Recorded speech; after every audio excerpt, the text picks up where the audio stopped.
নমস্কার, আমার নাম অরিজিৎ লাহিড়ী। আমার বয়স ২৬। আমার উচ্চতা ৫ ফুট ১০। আমি কলকাতার দমদমে থাকি।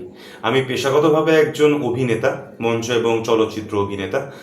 আমি দীর্ঘ ৯ বছর ধরে থিয়েটার করি। আমার থিয়েটারের শুরু ২০১৬ সাল থেকে বহরমপুরে। আমার জন্ম বহরমপুরে। আমার বাবা একজন স্কুল টিচার ছিলেন এবং আমার মা হাউসওয়াইফ। তো একটু আগে থেকে বলা ভালো, আমার স্কুল কেন্দ্রীয় বিদ্যালয়, সেন্ট্রাল স্কুল, সেখানে আমি ছোট থেকেই ইংরাজি এবং হিন্দি থিয়েটার করতাম। তো সেখান থেকে আমার বাবা মা একটা আশা বা একটা বলা যায় একটা ধাঁচ পেয়েছিল, একটা আন্দাজ করেছিল যে আমার ছেলে একটু অভিনয়ে হয়তো ইন্টারেস্ট আছে। তো তারপর আমি ক্লাস 10-এর পরে আমাকে ইঞ্জিনিয়ারিংয়ে ভর্তি করা হয়। তো সেখানে আমি পড়তে পড়তে আমার লাকিলি বহরমপুরের নাট্য দলের সঙ্গে আমার যোগাযোগ হয়। আমার বাবাই সেখানে আমাকে ভর্তি করে দেয়, ঋত্বিক বহরমপুর। সেখানে আমার নাট্য জীবন শুরু। সেখানে একাধিক নাটকে আমার অভিনয়ের অভিজ্ঞতা তৈরি হয়েছে।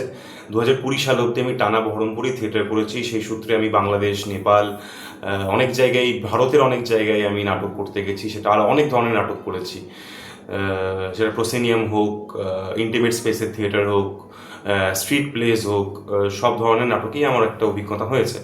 তো কোভিডের পর আমি ডিসিশন নিই যে আমি কলকাতায় এসে প্রফেশনালি অভিনয়ে কাজ শুরু করবো এবং মূলত ক্যামেরায় কাজ শুরু করবো। তো কলকাতায় আসি, এসে কলকাতায় কিছু নাট্যদলে আমি যুক্ত হই, ফ্রিল্যান্সিং থিয়েটার করি। যার মধ্যে উল্লেখযোগ্য নাটক আছে ল্যাজারু, অটো, কুকুরের লেজ। সোহাগ সেনের দলে ওয়ার্কশপ করি অনসম্বলে। তো এরকম নাটকটা করতে করতে আমি সিনেমায় একটা সুযোগ পাই, মূর্তিনি বলে রঞ্জন ঘোষের পরিচালিত ছবি, আমার প্রথম ছবি। তারপর থেকে আমি আরও কিছু সিনেমা করতে করতে এখনো অবধি আমার ৫-৬টা ছবি হয়ে গেছে। ইতিমধ্যে আমি 2টো ছবিতে প্রধান চরিত্র করছি, যেটা ২০২৬-এ বেরোবে। আমার অভিনয় করতে আসার মজা হচ্ছে যে আমি ছোট থেকেই ভাবতাম যে অভিনয় মানে আমি একটা জীবনে অনেক জীবন বাঁচার একটা সুযোগ পাচ্ছি। সেটা আমি নই। আমি অনেক অনেক কিছু একটা, আমি অনেক মানুষের আমি একটা জার্নি আমি নিজের এই শরীর দিয়ে আমি পারফর্ম করতে পারছি বা আমি বাঁচতে পারছি, সব থেকে মূলত কথা। তো যখন আমি কোনো ভালো কাজ করি, আমার বাবা বা আমার মায়ের চোখে যে একটা একটা প্রাউড ফিল হয়, বা যখন পাড়ার লোকেরা বলে যে দেখলাম তোমার ছেলে এই সিরিয়ালে কাজ করছে বা এই ছবিতে কাজ করছে, তো খুশি হয়। আমার বন্ধুরা খুব আমাকে ফোন করে বলে এইটা ভাই ভালো হতো, এটা খুব সুন্দর করেছিলি, এটা একটু বেটার হলে ভালো হতো। তো আমার ভালো লাগে।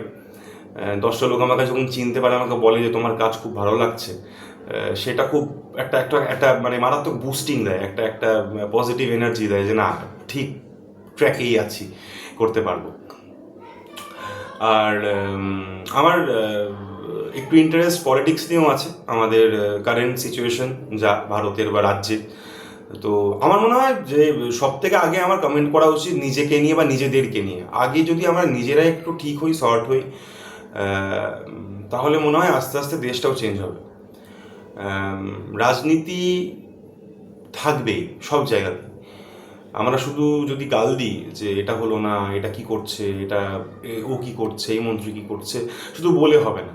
যদি আমরা নিজেরা নিজেদের ঘর থেকে শুরু করি, যদি আমরা রাস্তায় রুখে দাঁড়াই, যদি কোনো অনৈতিক কাজ হচ্ছে সেখানে যদি আমরা প্রোটেস্ট করি, তাহলে আমার মনে হয় একটা মাস পিপল যদি একটা এরকম করে শুরু করে, তাহলে আস্তে আস্তে সমাজ থেকে শুরু করে, দেশ থেকে শুরু করে অনেক কিছুই চেঞ্জ হয়। তো আর প্রফেশনালি তো পলিটিক্স সব জায়গায় আছে, সেটা যে কোনো সেক্টরে, লবি, পলিটিক্স, তো সেগুলো মানিয়ে নিতে হবে, কিন্তু পজিটিভ থাকা উচিত।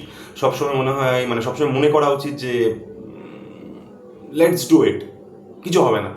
মানে আমার মনে হয় যদি কেউ ট্যালেন্টেড হয়, কেউ যদি নিজের কাজে হার্ড ওয়ার্ক করতে ভালোবাসে এবং যে যদি অনেস্ট হয়, তাহলে তাকে কেউ আটকাতে পারবে না। তাতে সময় লাগতে পারে, কেউ হয়তো 26-এ সাকসেসফুল হবে, কেউ তো 40-এ গিয়ে হবে, বাট হবে একদিন যদি সে অনেস্ট থাকে। তো আমার মনে হয় এই জার্নিটা খুব ফ্যাসিনেটিং। তো এই জার্নিটা আমার খুব ভালো লাগে। থাকুক সব কিছু মানিয়ে নিয়ে চলতে হবে, এই হলো ব্যাপার।